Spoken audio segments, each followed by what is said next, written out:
Welcome back to SheCOMMERCE, where bold brands collide with fierce women shaping the future of commerce.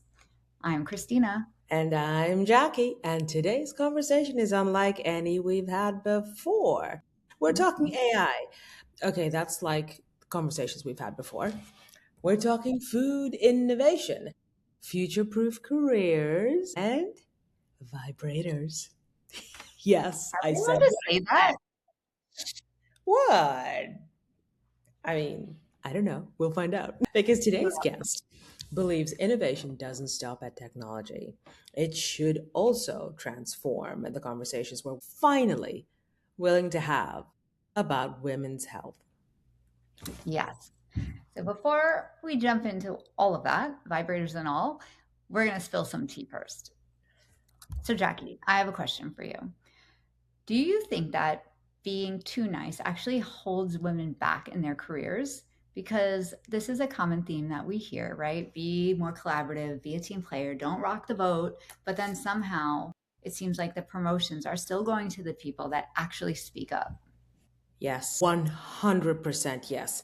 And women live into this impossible double standard. If Mhm. you're agreeable, you're easy to work with. If you're direct, you're difficult. Men are assertive, women are bossy. If a man does Mhm. it, he's decisive. Just Exactly. enough. Yeah.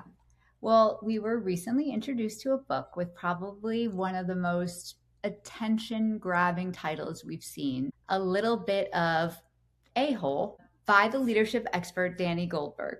And before everyone gasps, his point isn't to become a jerk in real life, it's actually the opposite. He argues in the book that kindness without boundaries isn't leadership, it's people pleasing. And you know what? That really resonated with me. Because confidence isn't arrogance. It's clarity. It's saying I disagree and I can disagree respectfully. I can't take that on because I respect my boundary. That doesn't align with our priorities because I'm looking after my team and doing all of that without apologizing for existing. Mhm. And I think this leans into women more than men because women confuse being nice with being kind and being liked. And being kind means treating people with respect. But being nice sometimes does come with sacrificing parts of yourself so that everyone else around you stays comfortable. These are two completely different things, though. Completely. I could not agree more. Sometimes the kindest thing you can do as a leader is to actually have that hard conversation. Mhm. It's to give that honest feedback. It's to set expectations and to say no. You cannot learn to walk without falling down. It's true. And if And you one keep thing protecting yourself, if you keep protecting your team, they're never going to learn to walk. It's true. And one thing Danny talks a lot about in his book is boundaries. And I love this idea. I think people will respect you less if you have no boundaries, and they'll respect you more because they'll know very clearly where you stand on things. Yeah, and let's be honest, every successful woman I know, we know, has had to learn that. Yeah. Early in your career, you just say yes to everything because as a woman, you're brought up to always say, yes, okay, I'll do it. Then Mhm. one day you realize every yes is also saying no to something else your Yes. family, your health, your priorities. Couldn't be more true. And, he also talks a lot about visibility.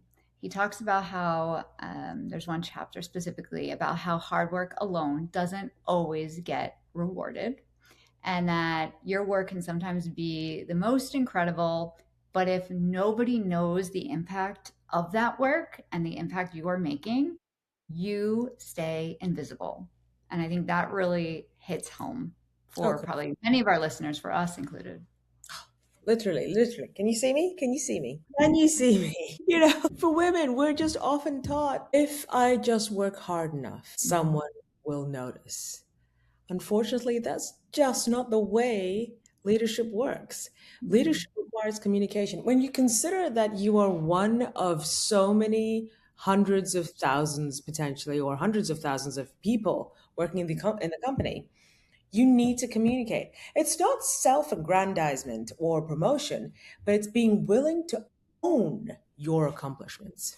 Yeah, I like that rephrasing. Another one of my favorite parts from his book was replacing phrases like, I'm sorry, which we know women disproportionately say more than men, maybe, or I was just thinking, with more sort of like, here's what I recommend, right? It's a very small language tweak, but it can result in huge leadership shifts.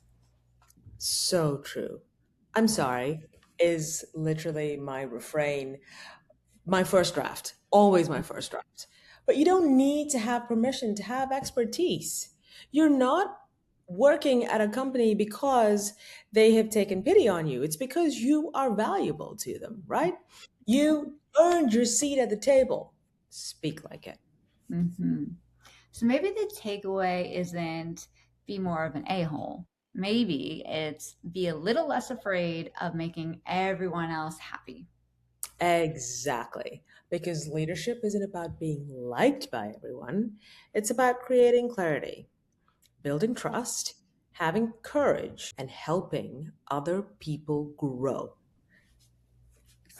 If this little conversation sparked something for you, we highly recommend you checking out Danny Goldberg's book, A Little Bit of A Hole, and it's actually spelled A dollar sign dollar sign. And we will be sharing the purchase link and a coupon code with our show notes. So look out for that. Shall we talk about some women in commerce making moves, Jackie? Oh, yes, let's, Christina. All right. Well, this week we have two powerhouse women that are making some pretty big power moves. First up, congratulations to Melissa Bell, who's stepping into the role of Chief Brand Officer at Chewy. Hmm. I love this appointment because Melissa has built her career at the intersection of brand, customer experience, and digital growth. And let's be honest, pet parents are some of the most loyal consumers on the planet. And Jackie, we haven't caught up yet from our weekend, but I do need to tell you something. We've expanded our family and we bought a puppy. So we now have four dogs, but we have a puppy. I will be sharing pictures, don't worry. So yes, Melissa, I'm going to need even more Chewy products, especially geared towards younger pups. Melissa, we love you. Send Christina food. And help. Exactly. Building a pet brand today isn't really about selling food and toys anymore. It's about creating that emotional connection, right? It's delivering the personalized experiences and building community. Melissa's going to have one of the most passionate customer bases in retail. Hmm. And if anyone understands how to turn loyalty into lifetime value, it's a modern CMO. Congrats, Melissa. Absolutely. Congrats, Melissa. Our second power move, and this is really fancy pants. Drake Lingnecht, and I really hope I said that correctly, Drake, has been appointed Chief Marketing Officer at Balenciaga. Talk about walking into one of the most fascinating marketing jobs in luxury. Yes. And luxury marketing has completely evolved. It's no longer just about exclusivity, it's more about culture, community, the digital storytelling, and certainly staying relevant without losing that exclusive DNA that made your brand iconic in the first place. And Balenciaga has certainly had its share of headline moments over the last few years. It'll be really interesting to see how Drake shapes the next chapter, balancing creativity, brand trust, and commercial growth. I'm just saying, a Balenciaga SHeCOMMERCE bag. I mean, come on.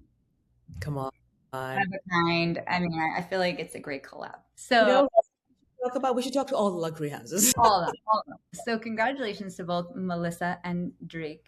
We love celebrating women stepping into influential leadership roles. Now, on to the main show. Jackie, are you ready for this? So ready. Because today we're joined by someone who refuses to stay in one lane, and thank goodness for that. Alicja Spaulding is a strategist, innovator, educator, keynote speaker, and one of the rare people you can see around corners before the rest of us even realize that the road is changing. Her career has taken her from the music industry during one of the most disruptive periods in history, watching companies navigate the whole Napster, LimeWire era, to transforming innovation in food, helping commercialize products that many of us know and love, including the Starbucks cake pop, one of my favorite, and the Domino Brookies.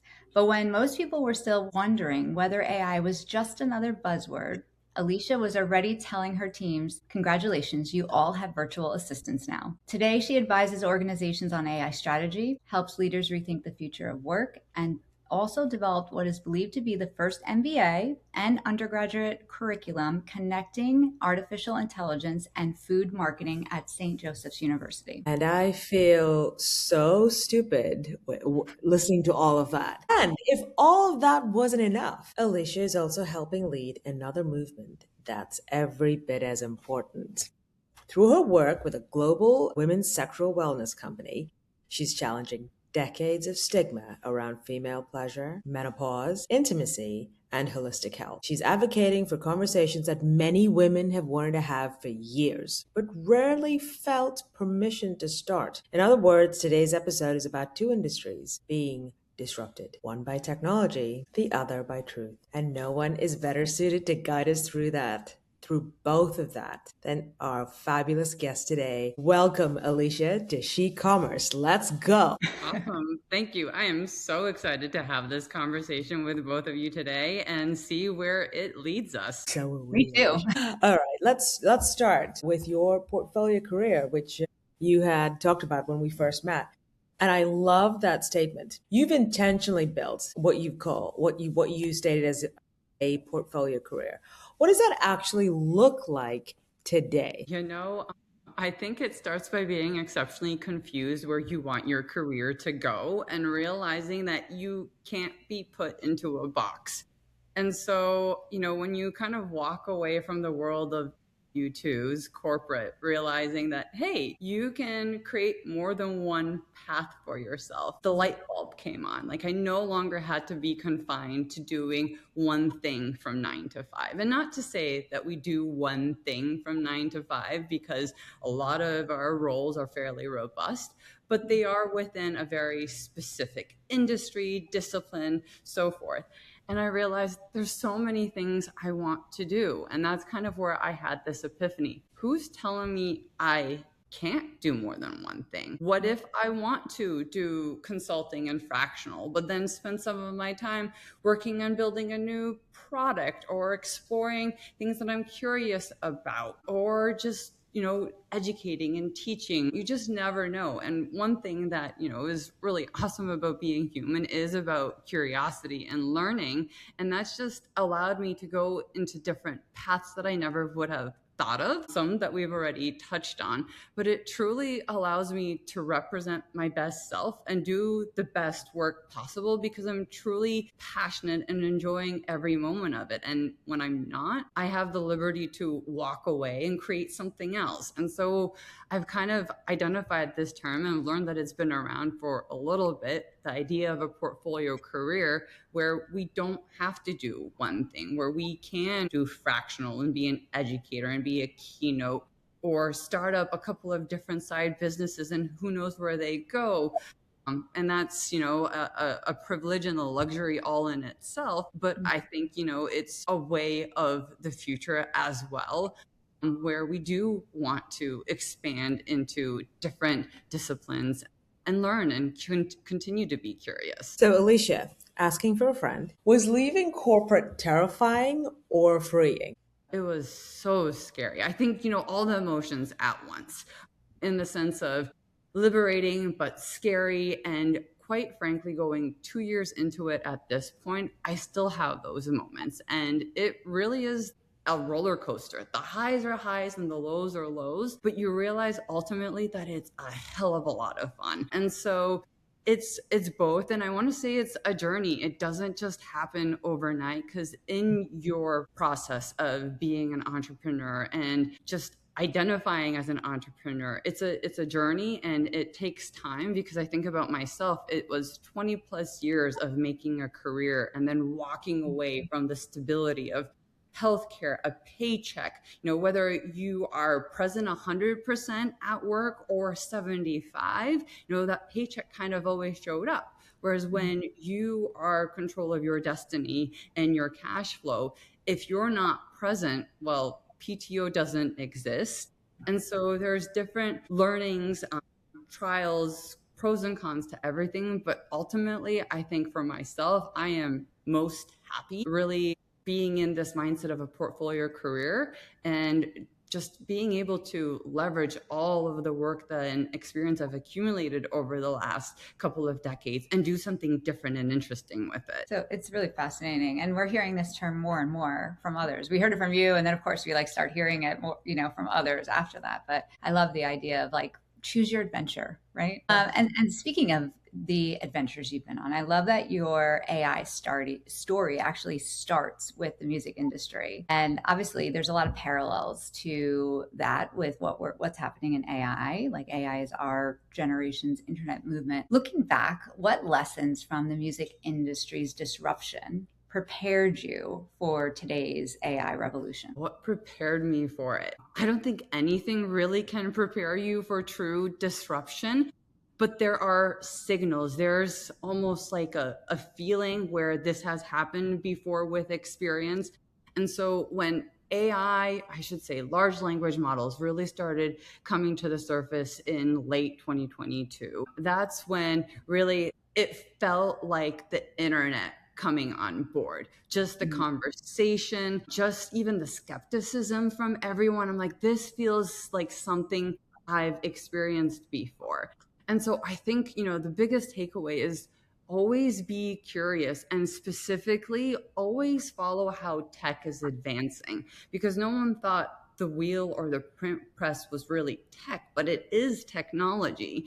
And so being able to be curious around the things where there's a convergence and change and paying attention to it, that's one of the best ways to really, try to prepare yourself. So it's curiosity and being exceptionally adaptable and knowing how to be nimble. And I want to say that curiosity allows for that. So there is no theory framework in terms of how do you prepare for disruption. But I think curiosity and learning gets you halfway there. Of course, yeah. So, Alicia, you've mentioned that you practice algorithmic thinking before people even called it machine learning, and Cristina alluded to that earlier.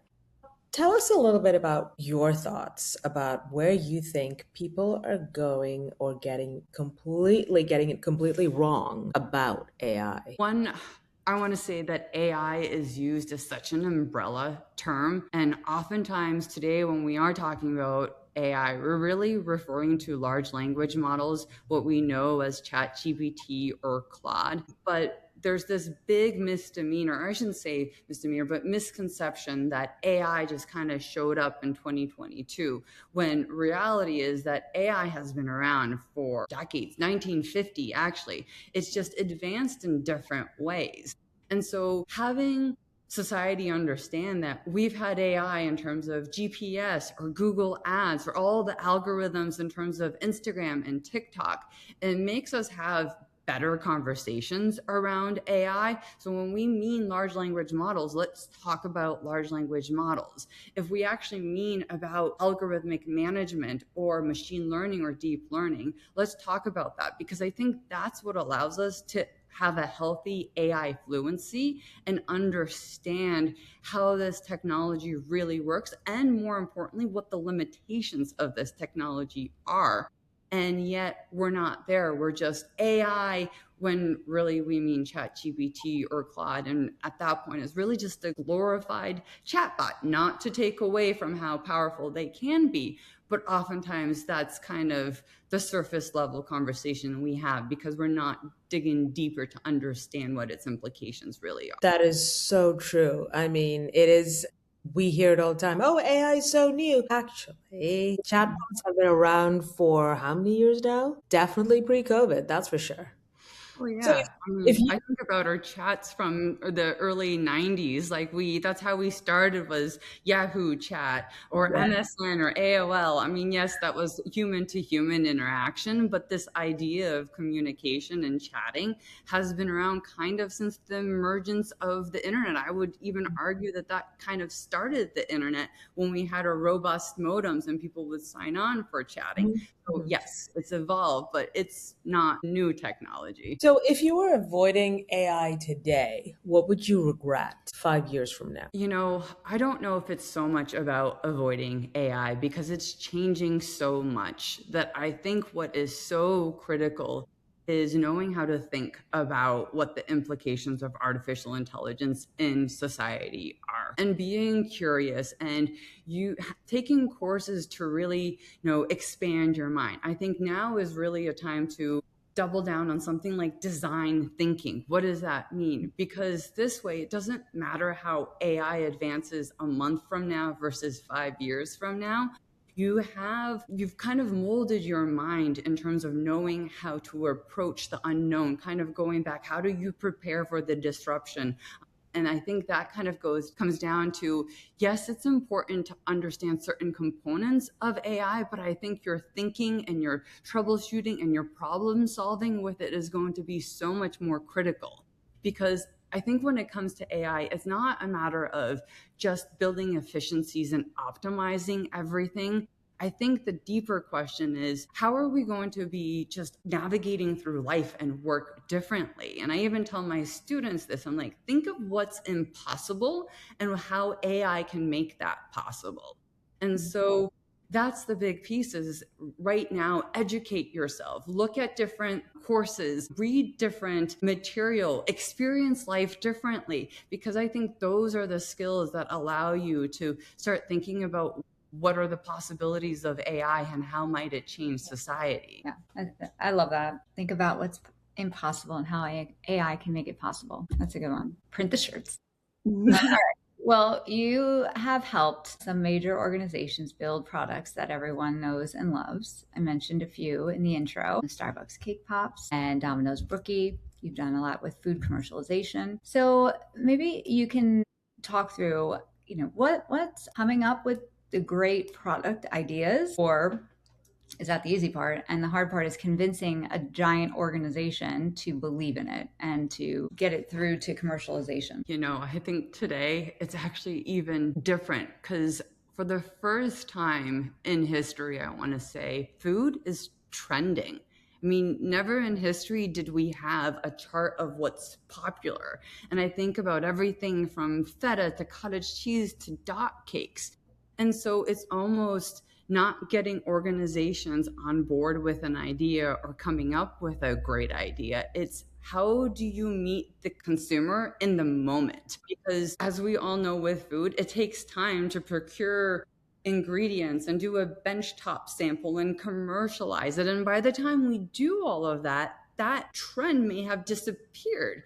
And so how do we get ahead of signals and anticipating what the algorithm might actually produce? I think that's the big challenge is how do we meet the consumer in the moment? And so it's both a question to how do organizations become more nimble and what does that really mean for innovation and ideation from an internal standpoint when that used to be the role of R&D in food companies, but now consumers are telling us what they want and they expect it in market. So that's the bigger challenge. And I wish I had an answer, but I think with a lot of the things that are developing, we'll come to a conclusion because one thing we know is as businesses, we want to meet the consumer in that moment. So we'll figure it out. Yeah.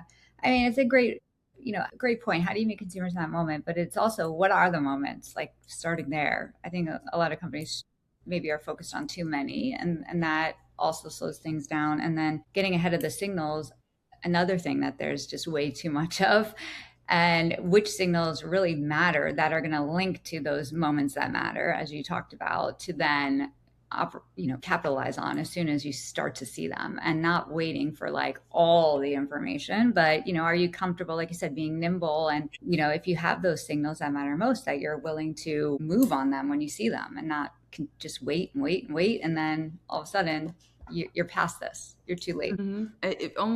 It's in this moment where you really intimately have to understand your consumer base, the segments, and not deviate from it because there might be something new and attractive emerging elsewhere. Double down on who your consumer is, intimately understand them. And I think that's really the only way to start anticipating the needs and wants of that consumer base, opposed to always chasing the next shiny trend or what's trending. That's not to say there won't be a convergence with your audience and what's trending at the right time, but then it's going to be authentic, opposed to just trying to chase the next trend, because you'll end up losing financially and potentially also losing your consumer base at that point. So, Alicia, let's pivot now to AI meets food, which is the meat of the commerce conversation. We have million SKU personalization, we have machine learning, we have customer behavior. You also told your teams, congratulations, you all have virtual assistants, as we said in your intro. Did people think that you were crazy? I think when it started emerging, it just seemed like a glorified chatbot. Mm-hmm. I do think where it seemed to be off, and I remember these instances, is I would ask team members if they use ChatGPT. Mm-hmm. And they were just like, I'm like, I want you to use it. Like, it's not a trick. Okay. I think it's important that you leverage it, especially if you have writer's block. There's nothing wrong with using assistance in a moment where you have to be exceptionally productive and you're not in that moment. And I think what I specifically remember this moment because we were creating prototypes, packaging prototypes. And in the food industry, you can appreciate how long it takes to get a prototype with photography, getting the right claims on board, all of that. And then circulating to get feedback and so forth, exceptionally time consuming, only to get feedback in terms of need to change this around, but you've already done the work.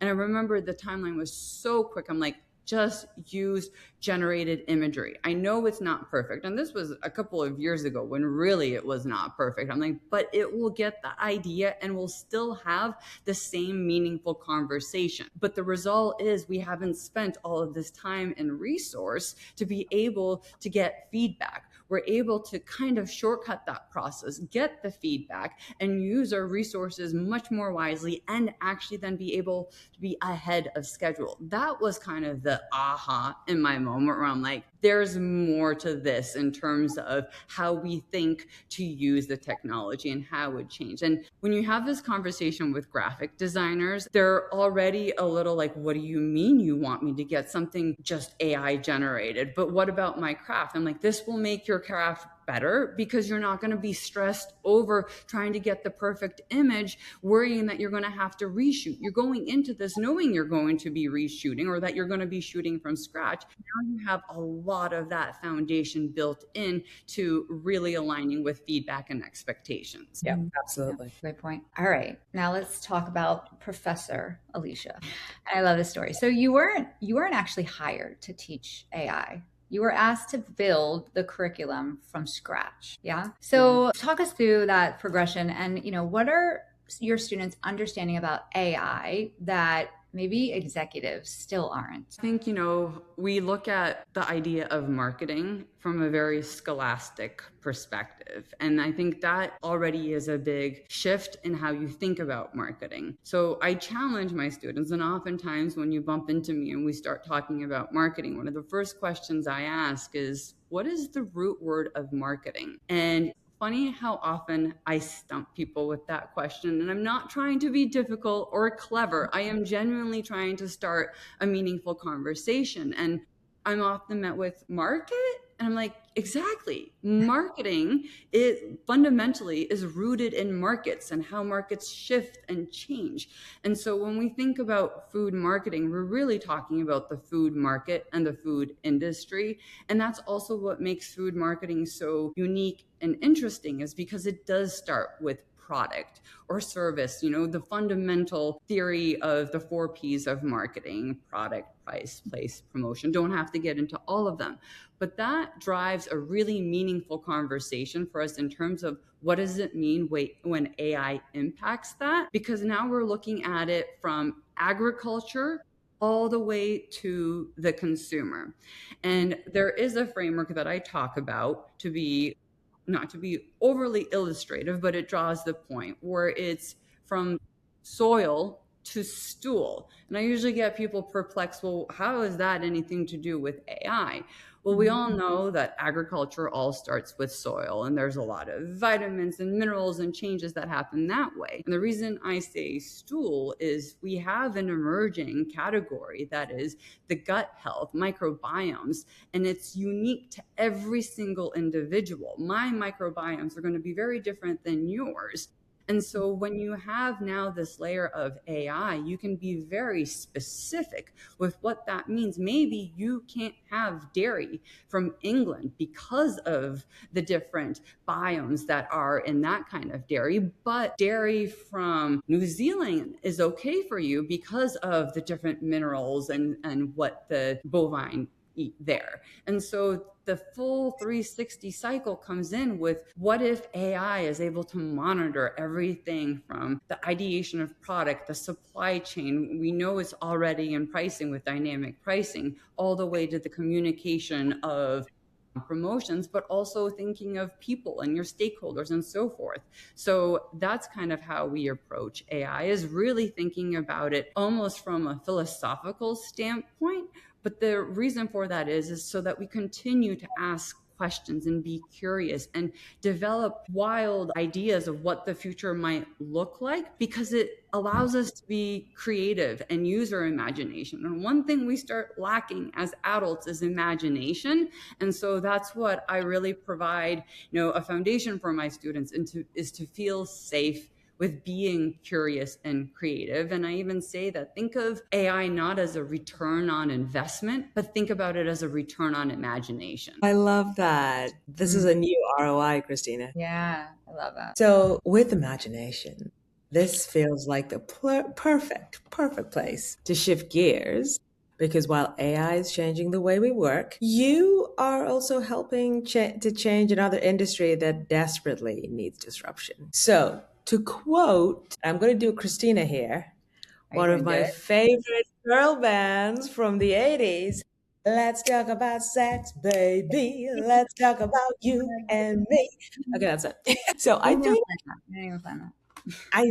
I couldn't. Right there with you. I was right there with you. I think we're about to have one of the most important conversations that SHeCOMMERCE has actually ever had. So you work, Alicia, with a female sexual wellness company that's trying to completely redefine how women think about intimacy. Why is this mission so personal and important for you? I'm going to kind of start with that. When you think about a topic like sexual wellness, sexual health, you immediately kind of shy away from having that conversation. And when you shy away from conversations as it pertains to health, you don't make progress. You don't make steps forward. And so you think about just holistically, female health, female wellness, a lot of how medicine is practiced and done on a woman, it's based on research that's been conducted on males.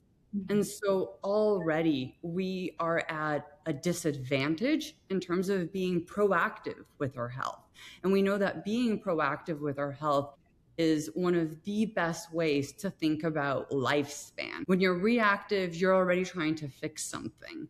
And so that's why it starts to be exceptionally meaningful and personal for me, is I'm a female. And when I reflect back, it's true. As females, we haven't had the awareness and attention we need to really understanding what does sexual health mean to us beyond our first period and having babies, what are the conversations in between? And we just don't have those conversations. And so that's why it's so important to me to be comfortable even opening up having this conversation, because at the most fundamental component that we don't talk about is, if you think about mental health, emotional health, there is a direct correlation to sexual health. And we don't talk about it because, to be exceptionally blunt, we're in high school, and as females, we learn how to protect ourselves and not get pregnant. But we don't talk about, the vagina or the clitoris. And heaven forbid we use those words, because those are, we shouldn't say those words. Those are not words females say, but yet that's the name of our body part. And yet we're so embarrassed to say it. So it's so important for me as females, to be comfortable just saying our body parts. And so when I think about going back to why it's so important to mental health and emotional health, is we don't talk about, when you do climax, that your cortisol levels naturally go down and your oxytocin and your endorphins go up. And that's key to having a better mood. It's key to better sleep. And yet we don't talk about that because it's not okay to talk about it. And yet, why do you think that is, Alicia? Like, why do you think some of those things are taboo? Because on the other side of the equation, men can openly joke about masturbating. They talk about Viagra, but to your point, we can't even say the word. And let's talk about the fact that they can talk about Viagra. There is Viagra. It is Viagra, yeah. It's, we've always been told it's not ladylike, that there is, a certain etiquette to be a female. And I think, this is what some people would deem old world thinking, but we haven't broken through that stigma where we feel comfortable talking about it. I think it's, power in numbers. The more we have women being comfortable talking about this, the more women will be comfortable talking about this. And I think it needs a couple of voices that are not going to back away from saying the word vagina or clitoris and being embarrassed by it, because we even say those words and we giggle. And why? Why do we giggle? Because we're not comfortable. It's a form of insecurity. And I think, I wish I had an answer for this and really understood why, but I think it's just systemically built into society across the globe, where we haven't felt like anyone was listening to us. All right, well, we have an audience, so we're going to give everyone homework to go say vagina, masturbation, clitoris 10 times and repeat it to someone else for the next month. Go ahead. Exactly. With context, of course. We're evangelizing. Meeting bingo. Exactly. All right. So, Alicia, you've talked about the cortisol going down and the dopamine and the oxytocin going up when women orgasm. Orgasms is healthcare, right? It's not just wellness. It's not just pleasure. It's wellness. And it's, again, like you say, the dopamine. It reduces stress, it improves sleep, etc., etc. Do you think that if all of this was packaged into a pill, society would take it more seriously? I think it's sad that we have to package it into something like a pill or prescription for society to think about it being okay. It should be just as common as hygiene. We need to eat to survive. We need to be mindful of sexual health. We all have those body parts. They shouldn't be ignored. If they were supposed to not be functional after reproducing, I think our bodies would evolve to do as such. But that's not the case. And we just don't have enough research, from what I understand, to have meaningful conversations. And so I don't want it to be a pill or a prescription. I want it to be something that doesn't seem like it's an illness, because it's not. Nothing needs to be fixed. We just need to realize that this is an important piece of being and living, and just be much more accepting of having those open conversations. We don't talk about bathing and hygiene all the time. It's just ritual. And so I'd love to be at a point where sexual health, sexual wellness is just acceptable. Yeah. And another thing you touched on, like after women have babies, obviously they enter later years of their life, we're seeing millions of women that are entering this phase of like perimenopause, menopause, and that does change things for them, for their sexual wellness and needs and the whole process of it. Why isn't anyone preparing women for this as well, including, the hormones, the intimacy issues, the confidence factor, etc.? I think it comes down to like, why didn't our moms talk to us about perimenopause and menopause? I mean, I know I can speak personally. My mom does not even want to broach the subject of anything sexual because she doesn't feel talking about it with her daughter. Even though I'm her daughter, that should be the one relationship where it should be very safe and comfortable to talk about. And so I think it's decades and generations in the making. And it seems like it's fairly recent that we've started to talk about when your period starts. But then there is this end cycle to it where we haven't had the chance to feel comfortable talking about perimenopause and menopause. And I want to say that perimenopause is actually a fairly relative new term that we're now starting to see, because for the longest time it was menopause and we didn't talk about it. It's just something that women experience in older age, and that was the end of it. And I think a friend of mine said this to me, and it really resonated, that if you think about menopause, it's like puberty in reverse. It's 6-7 years of your body changing, and there is no one, or I shouldn't say no one, but there really isn't many resources to provide insight on it. And so I don't know why we haven't had these conversations. Again, I think it's somehow deeply stemmed into society, but we need to be much more comfortable having these conversations, because that's how progress gets made. Because, oh boy, wouldn't it be wonderful where menopause isn't something that we feared, but we went in educated and knew how to navigate, or at least had some kind of guardrails where we had the confidence to know that we could navigate it. Completely. 6 or 7 years, again, news to me. I thought it was like a 2-year deal. That's all you signed up for. Yeah. Okay, that's it. I'm reversing. That's it. I'm reversing.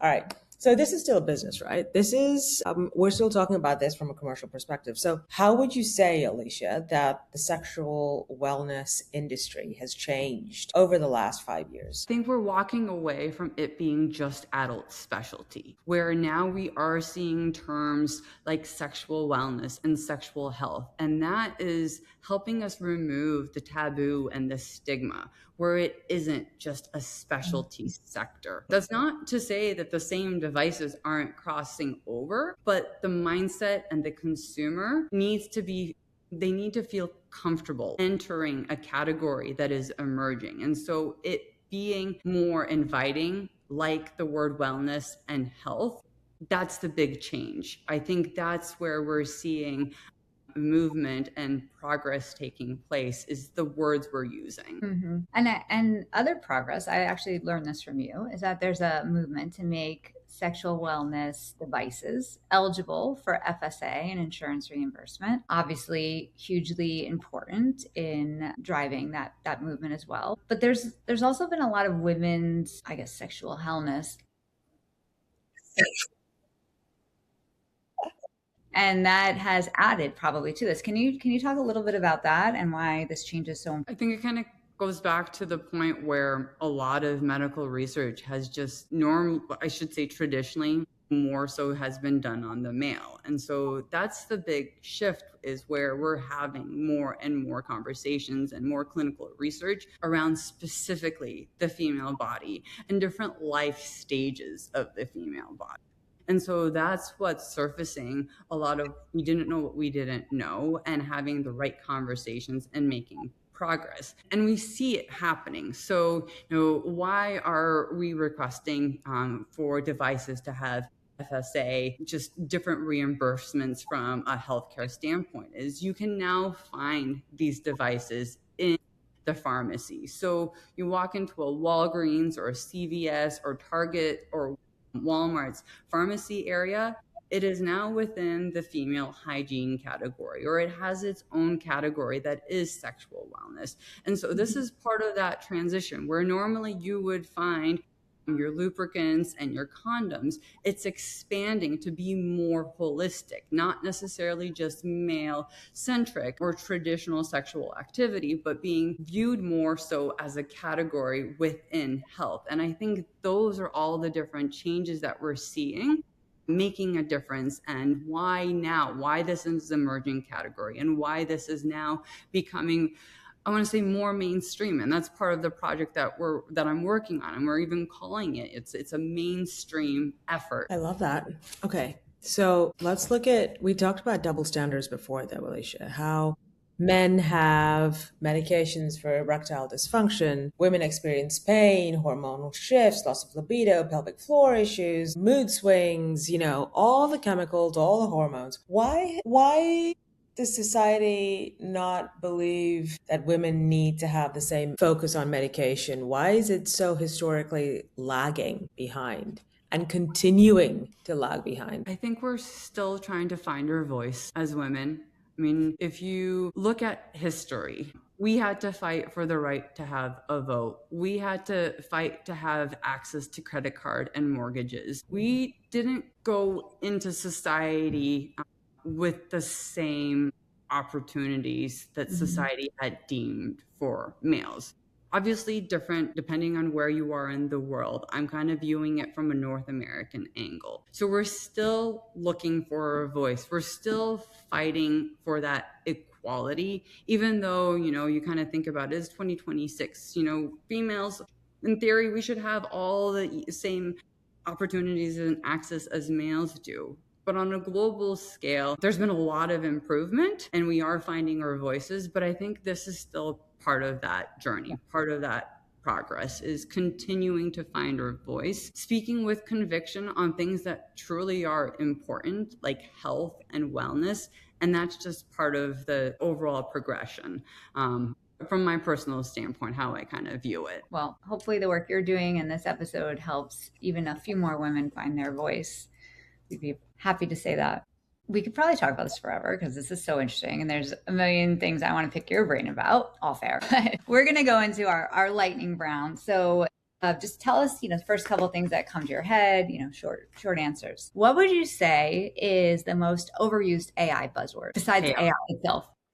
I feel like it is AI just because it's just, but you know what? Let's walk away from that. Vibe coding. Yes. Okay. That's a good one. Okay. One food you'll never give up. Pierogies. Love it. Most underrated leadership trait. Empathy. Oh, yes. Biggest misconception about sexual wellness. That it's a misconception. Enough said.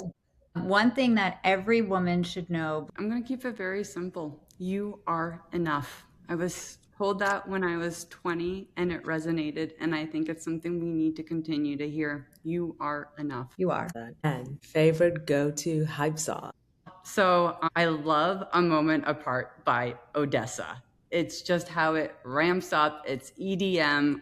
It's a band that I absolutely love. And I remember listening to this song when I was racing in Forza, a video game. And that just gets me motivated like no other. Fantastic. Well, I don't know that one, but I'm going to look it up and it'll be added to our Spotify SHeCOMMERCE playlist. Absolutely. So, Alyssa, in like one sentence, if every woman walking away from this episode takes one thing away, what would that be? Trust your body. Gosh, simple but powerful. Alicia, thank you so much for reminding us that disruption isn't just about technology. Sometimes it's about changing industries, and sometimes it's just about giving women permission to have conversations they've been told not to have for far, far too long, sometimes by other women. And I think, whether you're embracing AI, you're reinventing your career as you've done, navigating perimenopause, menopause, or simply learning to prioritize, as you said, you're enough and trust your body, your own well-being. Today's message is the same. Innovation starts with curiosity and courage starts with conversation. Thank you so much for having this very important conversation, or conversations, I should say. We covered a lot. And if you've listened before, with every guest that we have join us on our SHeCOMMERCE podcast, it's part of something much bigger than any single conversation. And we're building this community of women and incredible advocates of people who stand beside them. So if you believe in the future of commerce, and you want it to be more innovative, more inclusive, and obviously more courageous when we lift each other up, we ask that you take our little pledge with us. Would you take the pledge with us to pay it forward and help build that advocacy for the future leaders? Absolutely. Fantastic. Alicia, thank you so much for joining us for another episode of SHeCOMMERCE. If this conversation challenged your thinking, inspired you, or made you smile, of course it made you smile, we're hilarious. Be sure to subscribe, share it with another incredible woman, fabulous ally in your network, and keep building boldly. Until next time, bold brands, fierce women, one sisterhood.